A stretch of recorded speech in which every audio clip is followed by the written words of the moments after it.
Esri, nous voulons élever notre Dieu ce matin parce qu'il est notre Seigneur.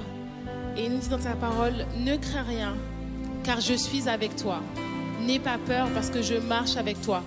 Et c'est ce Dieu que nous voulons louer pour ce qu'il est, pour ce qu'il fait dans nos vies, pour ce qu'il représente pour nous. Nous voulons l'exalter ce matin à travers ce chant qui dit, il est exalté, le roi. Il est élevé, notre roi. Nous voulons l'adorer, vraiment proclamer qui il est.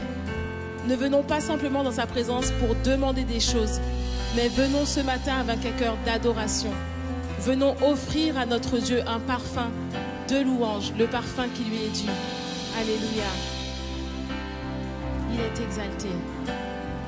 Il est exalté, le roi est au-dessus des cieux. Je veux le louer, il est élevé, à jamais exalté. Je loue son saint nom. Il est Seigneur, sa vérité.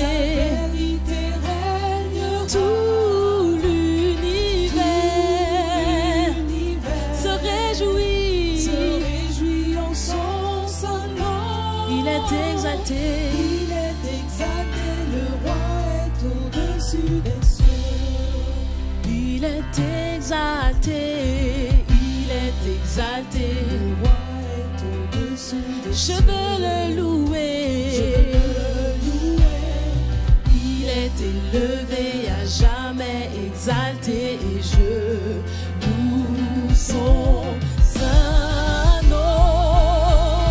Il est Seigneur.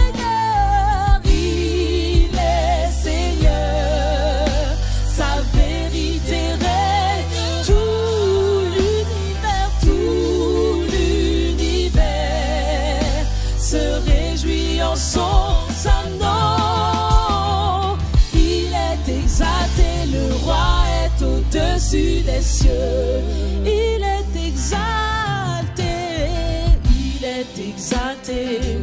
Oui, je veux te louer ce matin parce que tu mérites la gloire. Je veux le louer, il est élevé, à jamais exalté, et je loue son. Est-ce qu'on peut l'élever ensemble? Car il est Seigneur, il est Seigneur.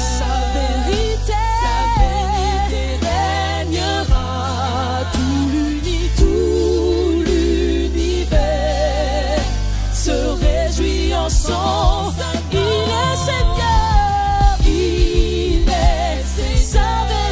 est sa vérité règne.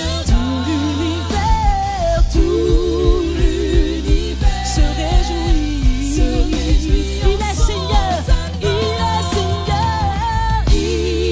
est Seigneur. Sa vérité régnera, sa vérité règne.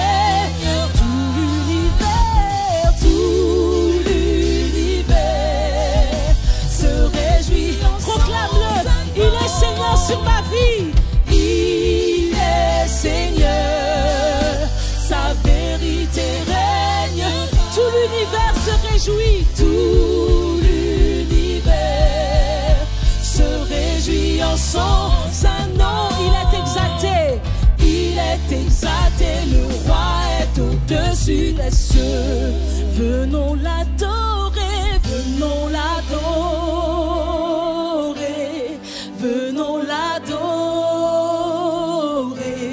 Jésus, oui, le Seigneur de ma vie, le Seigneur.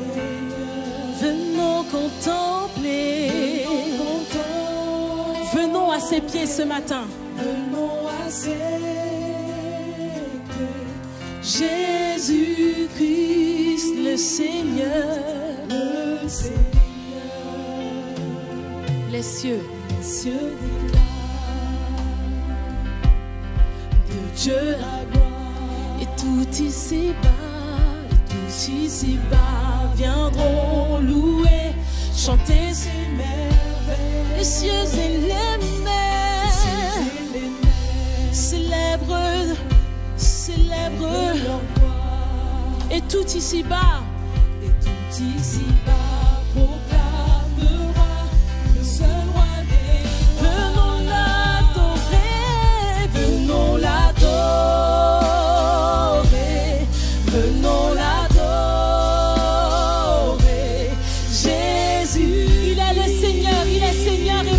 nos vies.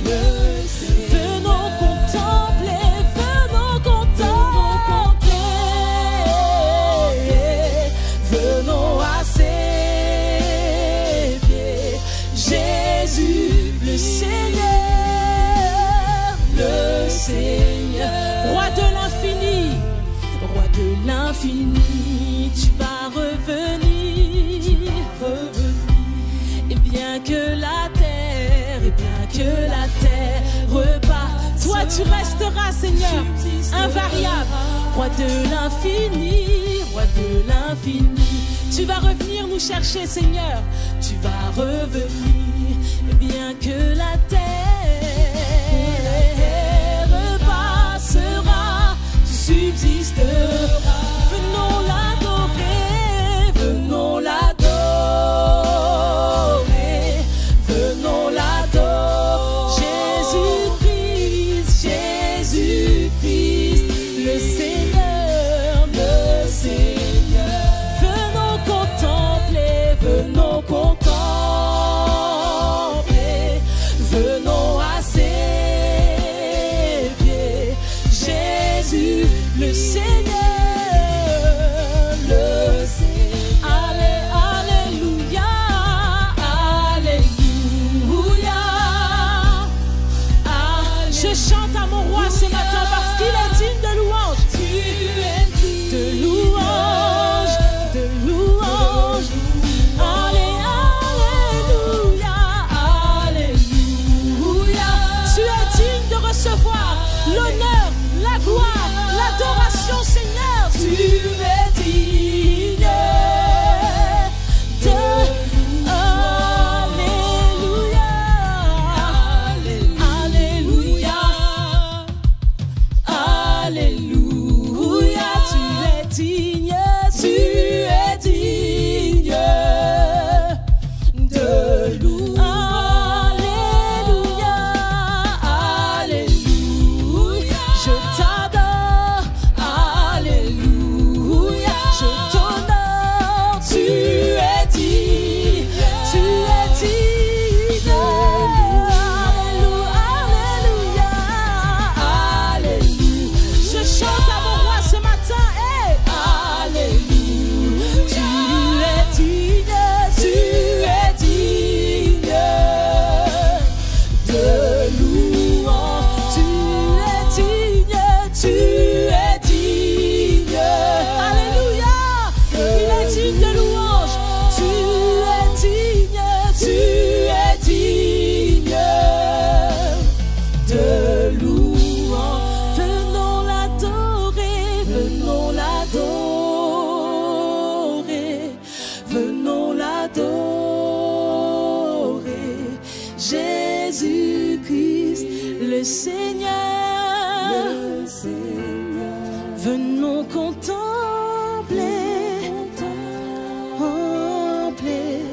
venons à ses pieds.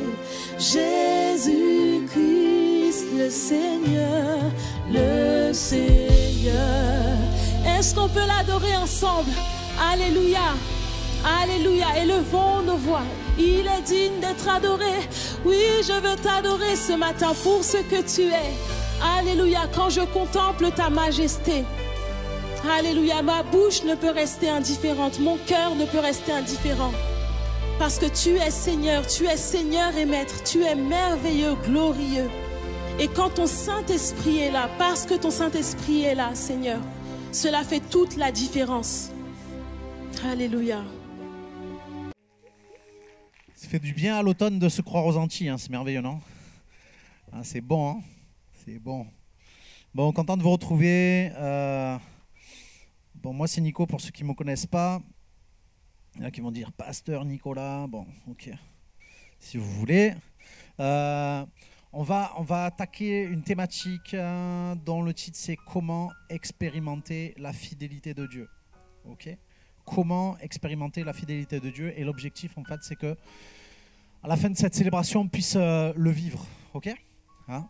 Je crois que la thématique c'est rendre l'Église au Saint-Esprit, la vision pour cette année, et l'idée rendre l'Église au Saint-Esprit. Le Saint-Esprit c'est celui qui va permettre la manifestation de la parole. Ok? La Bible dit que la lettre tue, mais l'esprit vivifie. La lettre tue, parce que si on reste à la lettre et qu'elle ne vient pas s'appliquer concrètement à notre vie, ça peut tuer. Ça peut tuer l'espoir. Si on prend une parole, une bonne parole, mais dite au mauvais moment,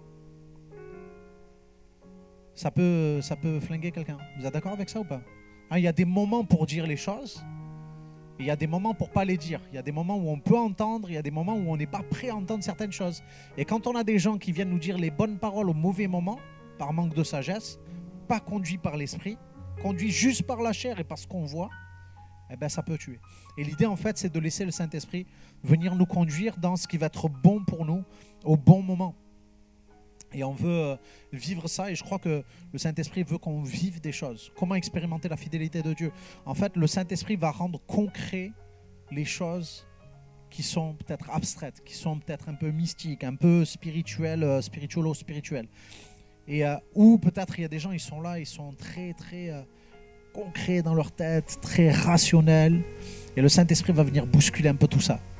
Ok, c'est drôle, hein, parce que l'Esprit vient mettre de l'équilibre là où il n'y en a pas. Comment expérimenter la fidélité de Dieu? Je crois qu'on a besoin, les amis, d'arrêter de parler des choses de Dieu. On a plus besoin de les vivre. Ok? Quand Dieu parle, on lit ses promesses. Je ne sais pas si vous lisez une promesse sur la guérison, par exemple. Si vous préférez avoir une lecture des promesses sur la guérison ou une manifestation de la promesse sur la guérison. On a besoin du Saint-Esprit pour ça. Et là, aujourd'hui, on va parler de fidélité, mais l'idée, c'est vraiment de ne pas juste en parler, mais c'est de la vivre. D'accord? Alors, on va prendre un temps dans quelques instants, mais on va aller vers la fidélité de Dieu. Et on va lire maintenant dans l'Évangile de Matthieu, chapitre 13. Et je vais lire dans la Bible. C'est toujours mieux quand on lit dans la Bible, hein, vous êtes d'accord ou pas? Ok. Matthieu 13. Vous lisez ou vous lisez juste ce qui est affiché sur le... Ce même jour, Jésus sortit de la maison et s'assit au bord de la mer. Une grande foule s'étant rassemblée auprès de lui. Il monta dans une barque et s'assit. Toute la foule se tenait sur le rivage. Il leur parla en parabole sur beaucoup de choses et il dit: un semeur sortit pour semer. Comme il semait, une partie de la semence tomba le long du chemin. Les oiseaux vinrent et la mangèrent. Une autre partie tomba dans les endroits pierreux où elle n'avait pas beaucoup de terre. Elle leva aussitôt parce qu'elle ne trouva pas un sol profond. Mais quand le soleil parut, elle fut brûlée et sécha, faute de racines. Une autre partie tomba parmi les épines montèrent et l'étouffèrent. Et une autre partie tomba dans la bonne terre, et elle donna du fruit, un grain 100, un autre 60, un autre 30. Que celui qui a des oreilles pour entendre, entende. Les disciples s'approchèrent de lui et dit: pourquoi leur parles-tu en parabole? Jésus leur répondit: parce qu'il vous a été donné de connaître le mystère du royaume des cieux, et que cela ne leur a pas été donné. Car on donnera à celui qui a, il sera dans l'abondance, mais à celui qui n'a pas, on ôtera même ce qu'il a. C'est pourquoi je leur parle en parabole, parce qu'en voyant, ils ne voient point, et qu'en entendant, ils n'entendent point.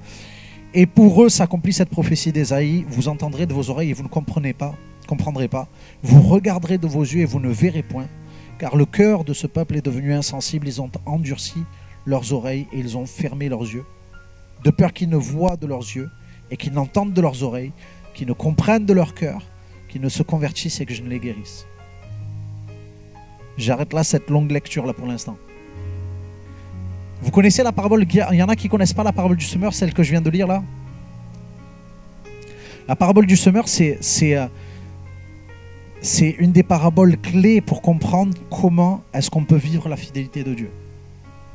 Comment est-ce qu'on peut vivre la fidélité de Dieu? Jésus parlait en parabole, les disciples vont lui dire: mais pourquoi tu parlais en parabole? Qu'est-ce que c'est d'ailleurs une parabole déjà? Une parabole, c'est une image naturelle utilisée par Jésus pour parler d'un principe spirituel qui va demander une application réelle. Ça va? Je peux le redire? On peut le redire? Donc c'est une image naturelle, un principe spirituel et une application réelle. Jésus va parler sur la base de quelque chose de très concret. Je ne sais pas s'il y a des gens qui sont très concrets ici. On peut être de plusieurs natures. On peut être super émotionnel. Je ressens qu'il y a quelque chose qui se passe. Je ne sais pas trop ce qui se passe, mais ça me fait du bien, donc j'adhère. Et puis il y a des gens, eux, ils ne sont pas trop hostiles à ressentir. Ils sont là en mode, il faut que je comprenne, quoi. Et Jésus est venu, il a mis les deux. Jésus est venu toucher les émotions, mais il est venu aussi toucher le côté rationnel de notre vie. Parce qu'il sait qu'on a besoin de comprendre pour vivre les choses avec Dieu. Il sait qu'on a besoin à un moment donné d'avoir plus de repères. Je peux vivre quelque chose par accident ou je peux vivre quelque chose sur l'émotion, mais sitôt l'émotion passée, ça peut s'en aller, quoi. Et en fait, je n'ai pas besoin de rester au niveau de l'émotion, j'ai besoin de rentrer dans le niveau spirituel. Il y a besoin d'une application concrète, d'une application réelle de la parole. Et Jésus parle de parabole, et à un moment donné, il va dire que celui qui a des oreilles pour entendre, entende. Et là, je me dis, c'est un truc de dingue. C'est quoi cette injustice? Il y a des gens qui ont des oreilles pour entendre, et il y a des gens qui ont des oreilles pour ne pas entendre. Mais en fait, ce n'est pas ça que ça veut dire. Que ceux qui ont des oreilles pour entendre, entendent, ça veut dire que ce n'est pas une question de capacité d'entendre. Parce que c'est comme si il y a des gens, naturellement, ils sont nés sourds, ils n'entendent pas. Et c'est comme s'il y avait un handicap par rapport à ma capacité d'entendre. En fait, ce n'est pas une question de capacité d'entendre, c'est une question d'intentionnalité pour entendre. Et je veux juste te dire déjà pour commencer que si tu veux vivre quelque chose de la fidélité de Dieu, il faut que tu disposes tes oreilles à entendre ce que Dieu veut dire en fait. Tu vois, tu es peut-être venu ici, et je prenais cette image tout à l'heure au premier culte, c'est des gens qui sont là, on va en cours, et puis en cours, on est en train de prendre des notes, et puis au bout d'un moment, on arrête de prendre des notes et on commence à faire des dessins sur les feuilles. Il y en a des comme ça ou pas? Ça vous arrive de faire ça? De prendre des notes, et puis d'un coup, vous faites un dessin, et j'arrive sur ta feuille de cours, et en fait, il y a plus de dessins que de cours à la fin. Et puis après, au bout d'un moment, le prof, il t'interpelle, il dit, bon, au fait, qu'est-ce que tu penses de ce que je viens de dire? Et là, en fait, tu es en mode, tu tapes du coup ton voisin, ta voisine, et tu dis, qu'est-ce qu'il a dit, le prof? Et le truc, c'est pas que tu n'avais pas des oreilles pour entendre, parce que tu as entendu une partie. Et c'est pas que la parole, elle n'était pas compréhensible. C'est juste que tu n'étais pas disposé à entendre. Et Jésus, en fait, a parlé en parabole parce qu'il voulait attirer l'attention. Il voulait nous amener à réfléchir. Il aurait pu dire les choses très simplement, très clairement, très directement. Mais en fait, il a choisi de le dire d'une manière où il dit « Et j'ai besoin de ton attention. J'ai besoin de ton cœur. J'ai besoin que tu me suives. J'ai besoin que tu ailles là où je veux aller. » Et que tu ne viennes pas juste prendre les choses que tu vas capter naturellement. Il y a quelque chose de spirituel. Je vais te parler par le naturel et je vais amener un principe spirituel et je vais amener une application réelle dans ta vie. Ok? Et ce matin, je crois que Dieu, il ne veut pas juste que tu comprennes un truc, il veut que tu vives un truc. Je crois que Dieu veut qu'on vive des trucs. C'est pour ça que Jésus parlait de choses concrètes. Il aurait pu avoir un enseignement hyper spirituel, hyper incompréhensible pour les gens qui ne connaissent pas la Bible. Mais en fait, il a décidé de parler de choses naturelles. Et on va parler de ça, du coup, on va parler de ces trois parties. Et le principe naturel de la semence, on va le voir. Vous savez que Jésus, en fait, a utilisé la semence, mais en fait, la semence existait bien avant que Jésus enseigne ça.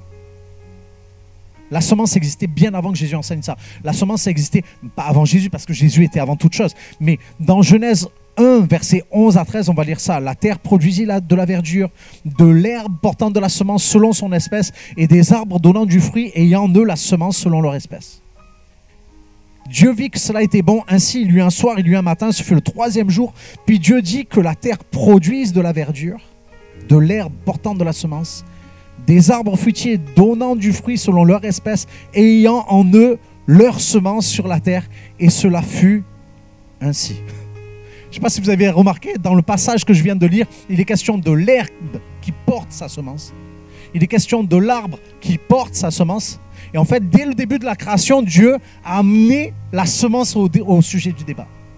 Il a mis la semence au centre du débat. Et en fait, la semence, quelque part, on ne veut pas lui voler la vedette parce que dans cette parabole du semeur, quelque part, la semence joue un gros rôle.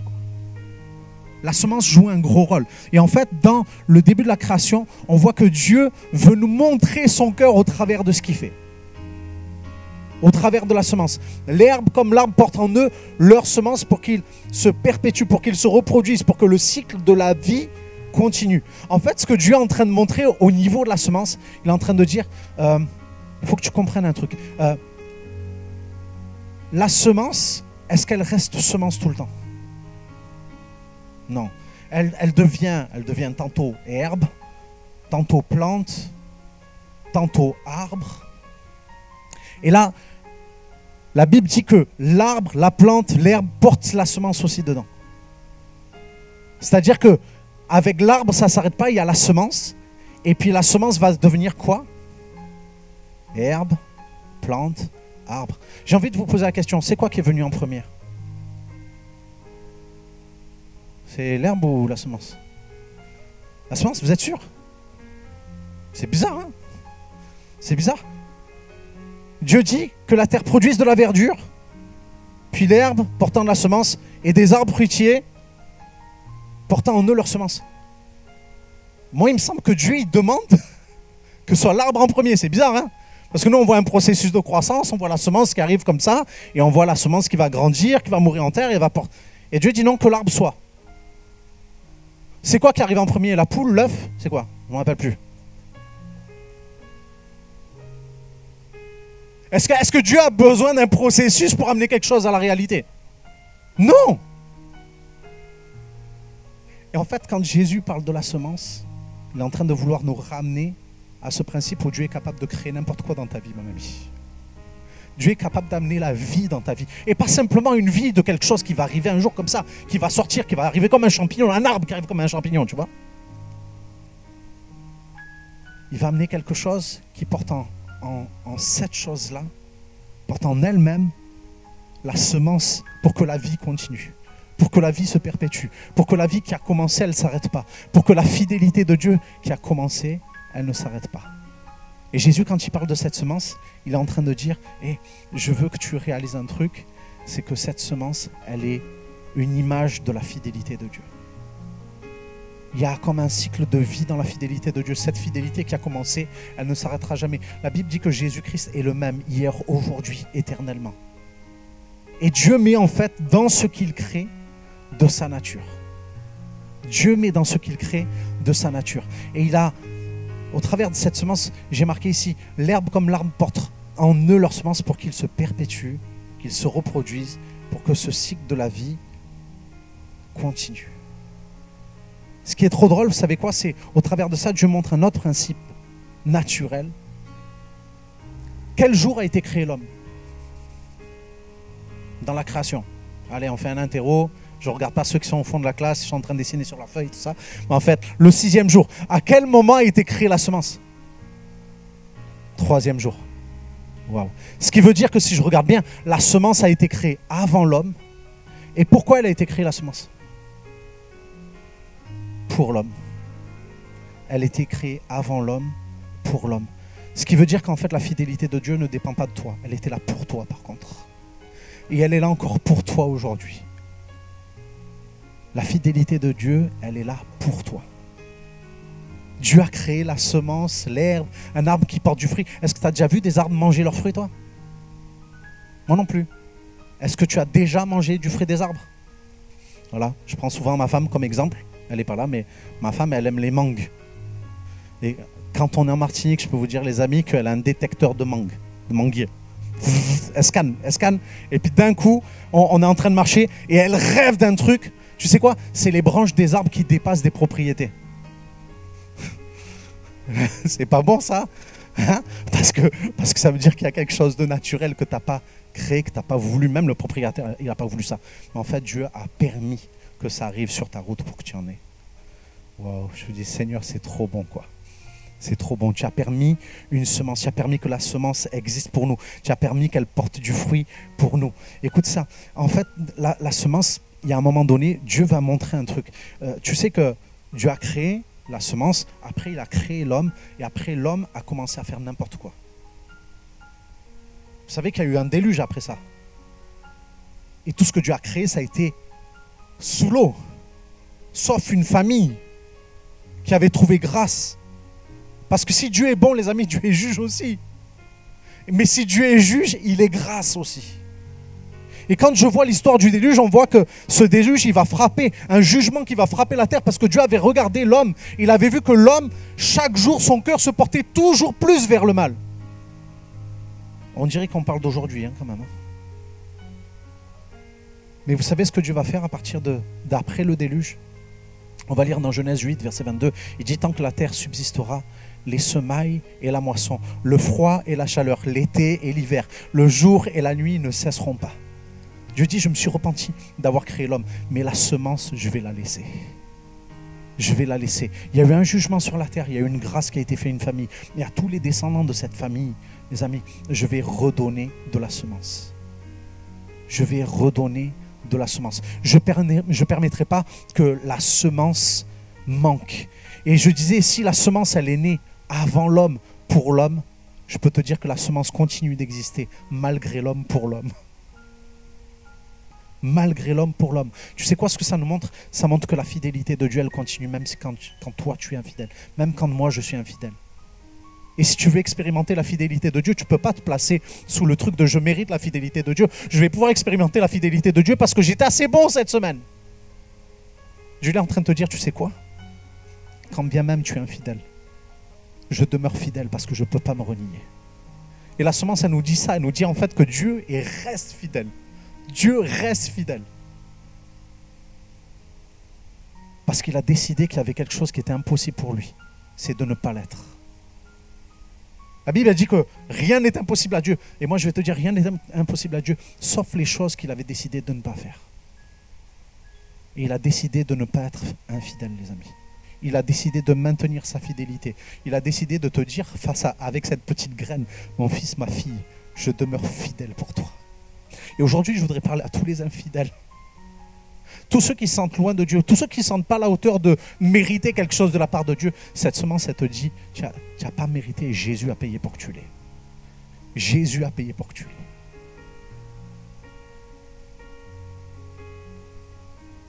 La semence nous montre que Dieu ne peut pas ne pas être fidèle, les amis. Tu peux le dire à ton voisin, ta voisine, la semence de Dieu nous montre que Dieu ne peut pas ne pas être fidèle. Ça s'afflige? Allez, détendez-vous, ça va le faire.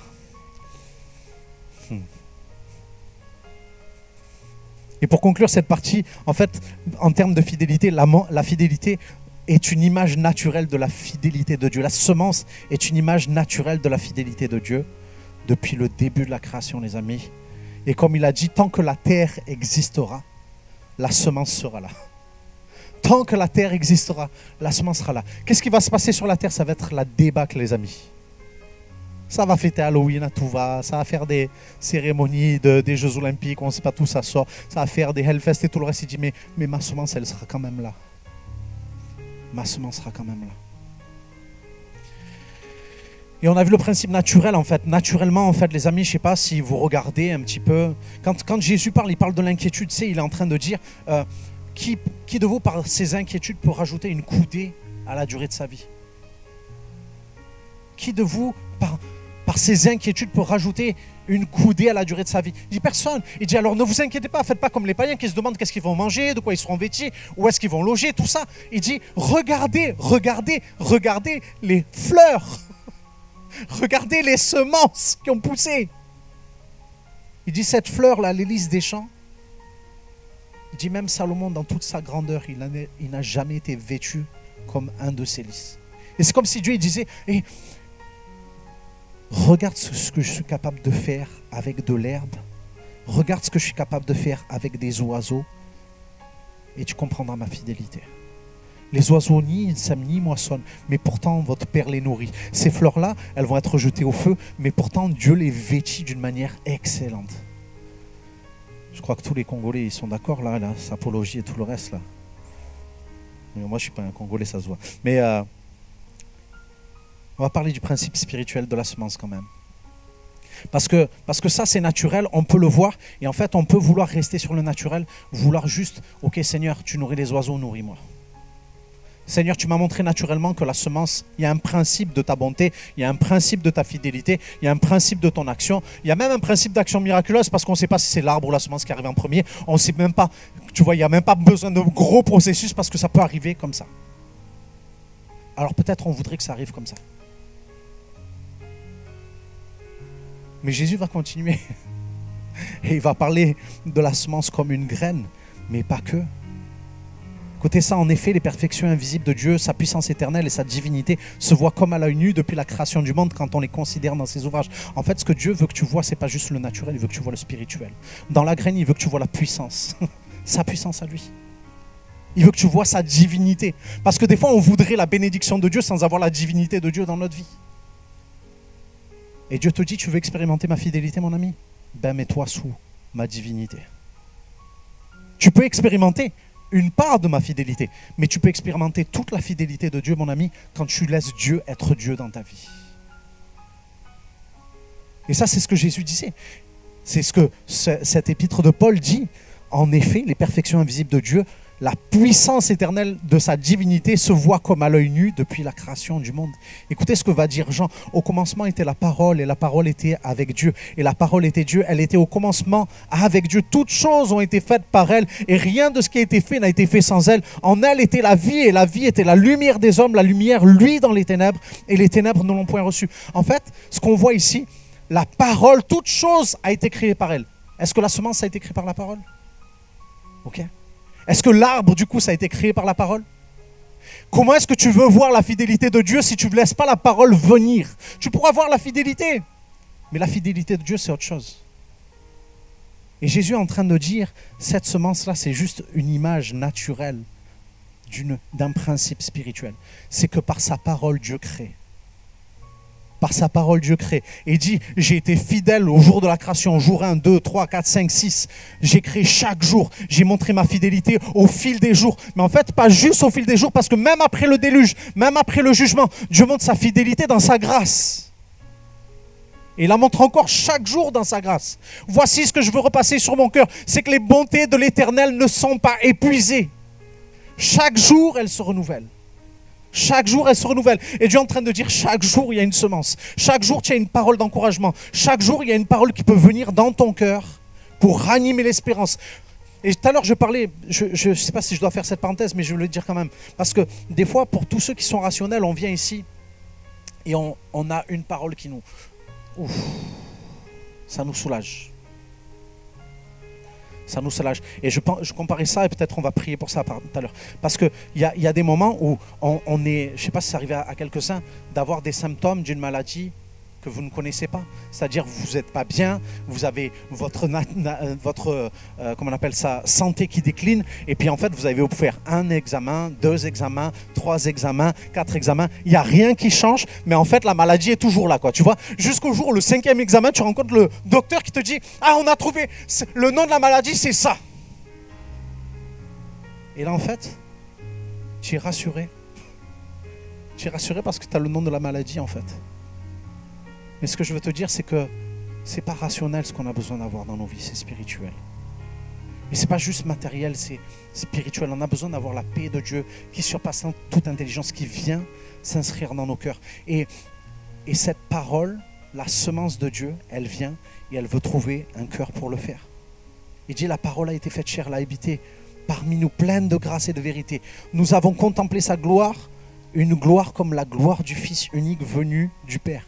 Elle est venue chez les siens et les siens ne l'ont point reçue. Mais à tous ceux qui l'ont reçue, à ceux qui croient en son nom, elle a donné le pouvoir de devenir enfants de Dieu, lesquels sont nés non du sang, ni de la volonté de la chair, mais de la volonté ni de la volonté de l'homme, mais de Dieu. C'est trop drôle parce que d'un coup, qu'est-ce qu'il fait Jésus ici? La parole a été créatrice. Elle a amené la semence. Mais vous savez, dans ce livre de la Genèse, alors qu'il va y avoir la tentation, le diable va tenter Adam et Ève. Dieu va venir et il va mettre un peu de l'ordre dans tout ça. Et il va dire au diable, la postérité de la femme, il y aura une inimitié entre toi et elle. Le diable qui en veut à ta vie, il y aura une postérité, une descendance. Et le mot qui est utilisé, c'est qu'il y aura une semence. La semence de la femme, elle va venir et elle va être ton ennemi. Elle va te marcher sur la tête, elle va t'écraser la tête. Les amis, la semence que Dieu a envoyée sur cette terre, Jésus, c'est l'ennemi de ton ennemi. C'est l'ennemi de ton ennemi. Et des fois, on voudrait juste être débarrassé d'un ennemi, mais on a besoin d'un allié, les amis.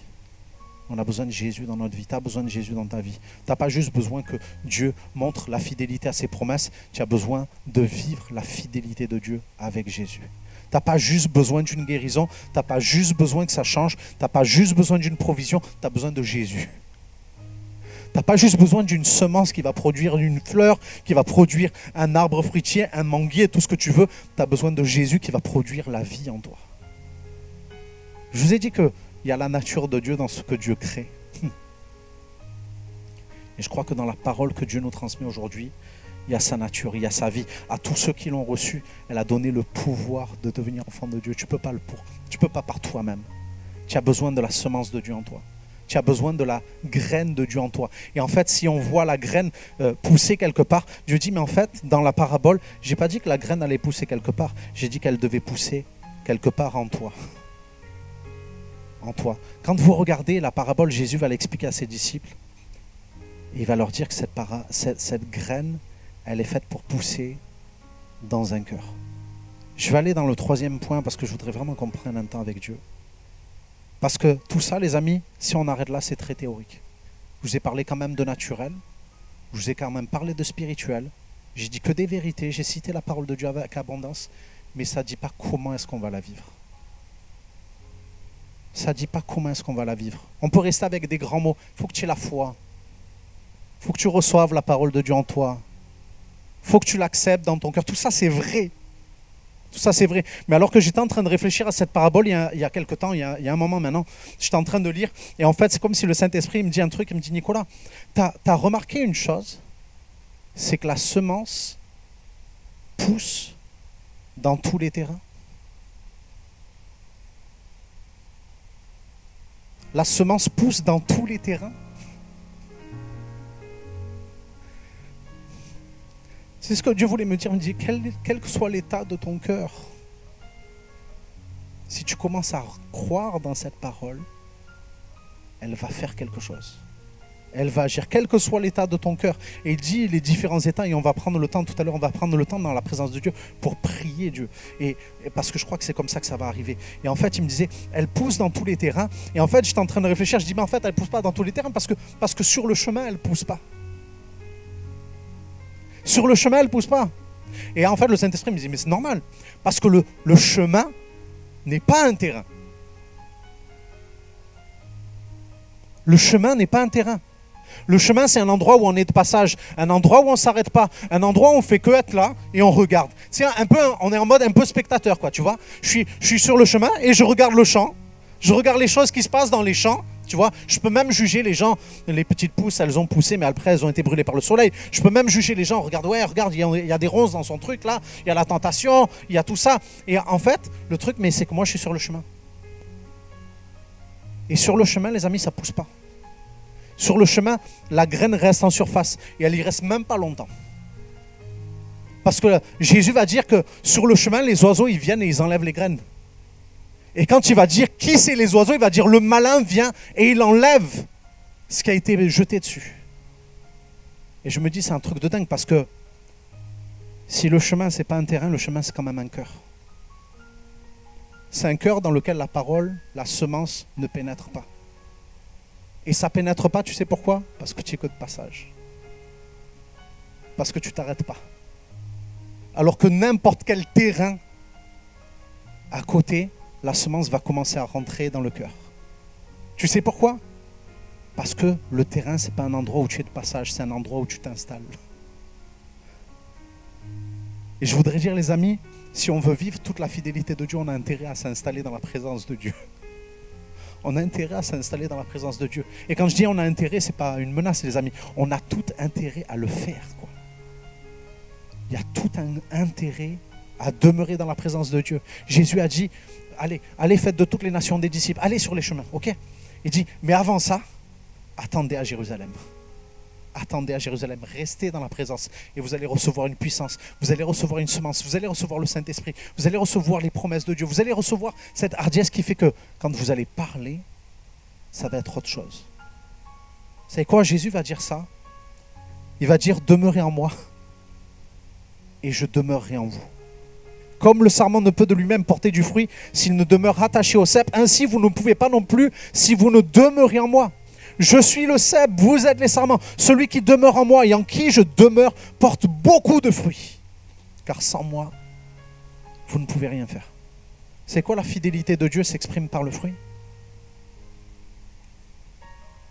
Parce que ce que Dieu a dit, c'est que dans la semence, il y a déjà l'arbre.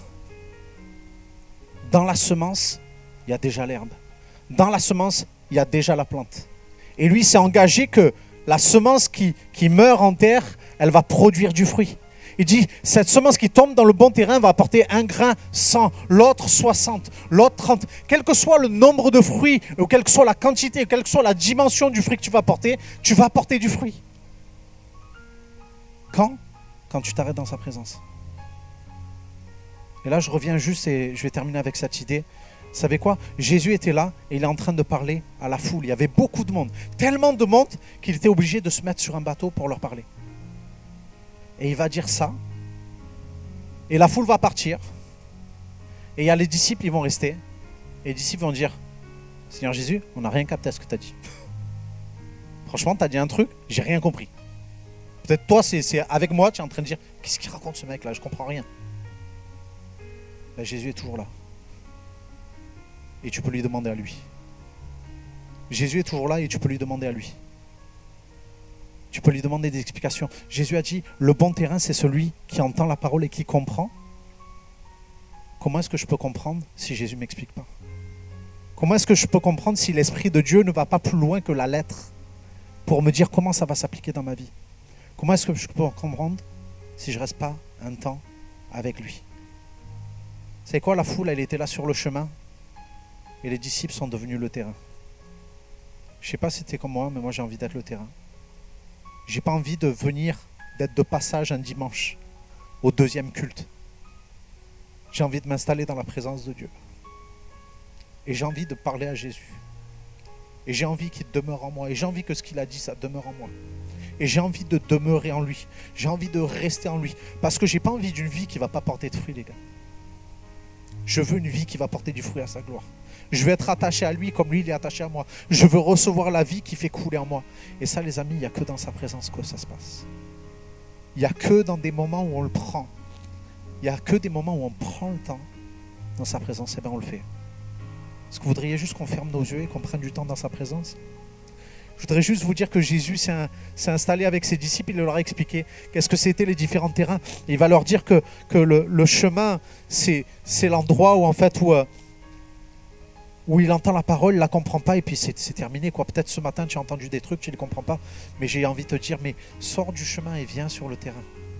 Viens sur le terrain, demande à Jésus de venir t'expliquer. Il va dire aussi, ce terrain-là, il a reçu la parole avec joie. Il y a des trucs qui t'ont touché, des trucs qui t'ont fait frémir ce matin. Il y a peut-être des trucs qui t'ont parlé, que tu as déjà entendu cette semaine, que Dieu t'a déjà dit. Et en fait, il dit, mais en fait, tu la reçois avec joie. Ça pousse vite, mais en fait, il n'y a pas de profondeur, il n'y a pas de racine en toi. Et Dieu dit, mais en fait, tu ne peux pas avoir de racine si tu ne prends pas le temps.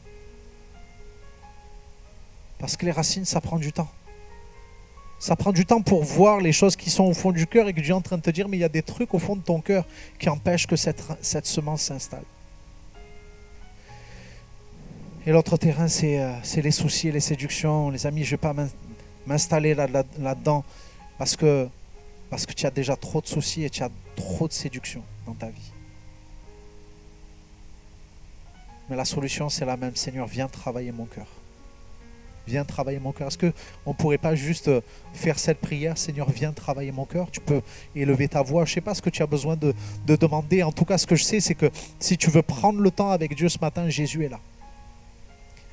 Si tu veux prendre le temps, si tu veux sortir du chemin, tu as assez baladé dans ta vie. Maintenant, c'est le temps de t'installer avec Dieu. Tu viens, mais en fait, tu repars et ça ne change pas. Et en fait, Jésus est en train de te dire, mais arrête de venir repartir, installe-toi. Installe-toi. Et tu es là, peut-être toi, tu as les séductions, tu en as marre de tomber, de rechuter, mais dis, Seigneur, viens, travaille mon cœur, Seigneur, je veux rester dans ta présence. En fait, il n'y a que dans sa présence que ça va se trouver la solution. Dieu te donne une semence, il dit, quand bien même tu es infidèle, moi je demeure fidèle, mais maintenant, je veux t'amener à être fidèle comme moi. Alléluia, Jésus. On va peut-être prendre ce chant, tu es fidèle. Et je voudrais t'inviter à prendre le temps. Prenons le temps de déclarer à Dieu, Seigneur, tu es fidèle. Merci pour ta semence, merci pour ta parole. Merci, Seigneur, qu'elle a été semée, Seigneur, mais je veux qu'elle reste dans mon cœur. Je veux la garder, je veux la méditer, je veux prendre du temps avec ta parole. Je veux prendre du temps avec toi, Seigneur Jésus.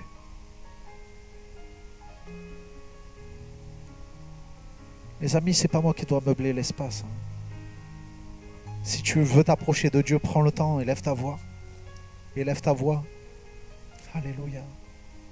Seigneur, tu es fidèle, merci parce que tu es là. Tu as dit, si vous demeurez en moi et que ma parole demeure en vous, alors vous porterez du fruit, Seigneur. Alléluia. Merci, Seigneur, que cette église porte du fruit par le Saint-Esprit. Seigneur, qu'on puisse aller de l'avant, Seigneur, qu'on puisse prendre ces temps dans ta présence, Seigneur Jésus.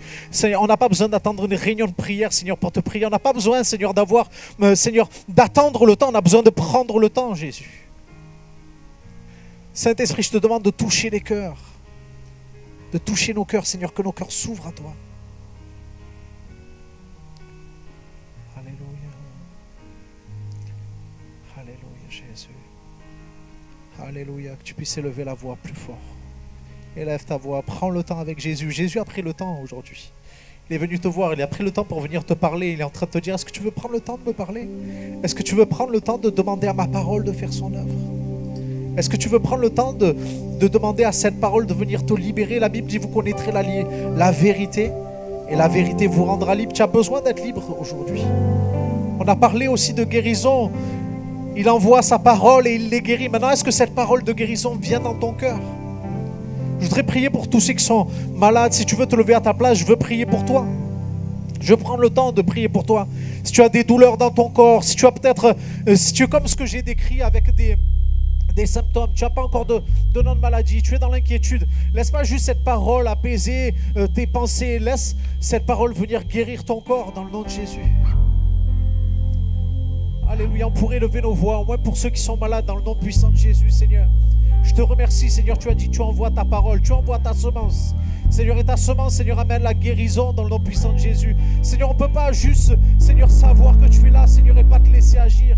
Seigneur, on ne peut pas juste, Seigneur, avoir une relation intellectuelle avec toi, Seigneur, puisque tu veux une relation spirituelle, Seigneur. Tu as dit, Seigneur, que cette semence, mon Dieu, elle vient et que à tous ceux qui l'ont reçue, elle a donné le pouvoir, Seigneur, de devenir enfant de Dieu. Seigneur, le pouvoir de devenir libre, Seigneur. Le pouvoir de recevoir la guérison, Seigneur Jésus. Seigneur, on ne peut pas se guérir par nous-mêmes, Seigneur, mais on reçoit le pouvoir de devenir comme le Fils. Alléluia, de devenir fils et filles dans le nom de Jésus. Tu as dit, Seigneur, vous ferez les choses que j'ai faites. Dans le nom de Jésus, Seigneur, j'appelle la guérison. Seigneur, j'appelle ta présence dans le nom de Jésus. Seigneur, j'appelle ton pardon. Seigneur, j'appelle, Seigneur, la délivrance dans le nom de Jésus. Seigneur, tu restes le même. Seigneur, il n'y a aucun changement chez toi. Seigneur, les choses que tu as semées, Seigneur, quand tu étais sur la terre, tu les sèmes encore aujourd'hui. La manière dont tu fais croître la semence, Seigneur, hier, tu fais croître la semence aujourd'hui. Seigneur, cette parole revient à toi. Seigneur, on est accompli son effet dans le nom puissant de Jésus. Alléluia, Jésus.